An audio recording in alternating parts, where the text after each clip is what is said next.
Fitzpatrick. Guramagat Kirloch, and welcome, Minister, to the House, and thank you for bringing forward this important piece of legislation, which the Fianna Fáil party will be supporting. Your proposal, I suppose, and I have to commend you, Minister, since you took office, and taking office in a pandemic is not a light undertaking for anybody, but since you took office and having responsibility not just for housing but also for our local government and our local authorities and heritage and planning, you've really demonstrated great insight into it, understanding of it, but real commitment actually to support it and to strengthen it. And I think this is another example of it, where you're bringing forward really practical, pragmatic amendment to the legislation to support our local authorities, to support our councillors and local representatives in every community around the country. Your proposal in this amendment to the legislation to give local authority members the power to extend their work on their really important development plans is very welcome, and we wholeheartedly support it. I think right throughout the pandemic it has to be acknowledged the frontline role that members of local authorities have really embraced and championed for their local communities. How they have worked on behalf of not just their local businesses and residents, but also, I suppose, all of their community groups and voluntary organisations. And all of the local authority members are to be commended for that. But Minister, you're also to be commended, and your department, for the way you have supported them practically and financially. The waiving of the rates was a huge and very, very important decision that you made, one that enabled the local authorities to respond on the ground and support local businesses and residents. And this amendment today talks to the development plans. Development plans are hugely important pieces of work. Generally speaking, they take somewhere in the region of 18 months to 2 years for any local authority to complete. There are development plans in process all around the country.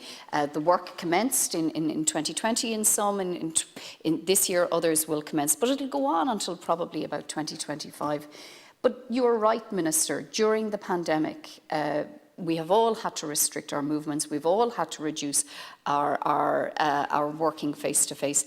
And that has restricted local participation, local democracy, local residents and communities to engage in the way that they would like to engage with their development plans. And these development plans will set the strategic planning objectives for cities and counties for the next 5 years. How land will be used, how building and planning will be granted and guided. So it is hugely important that you, Minister, are taking the action to increase democracy and democratic participation at a local level. There's one issue I'd like you to consider, Minister, if you could. The requirement, I absolutely welcome that you give the authority to the elected representatives to commence that request for an extension. But as the bill is currently drafted, or the amendment is currently drafted, it requires a 75% majority. And I think that's a very high threshold. I know from my own experience at a local authority, it is very hard to always achieve that. So, Minister, I'd ask you to consider a simple majority. This is a simple, pragmatic, really important amendment you're bringing forward. Let's make it a simple, pragmatic action in each local authority chamber around the country. Let's make it a simple majority, if we can, Minister. The other two provisions in it to extend the life of planning permissions where they have been impacted by COVID. Again, Minister, I know housing and development of housing and delivery of housing is your #1 priority.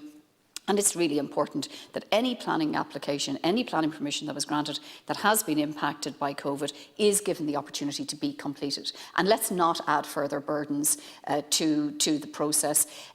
Everybody is working to try and ramp up and increase capacity and delivery of homes.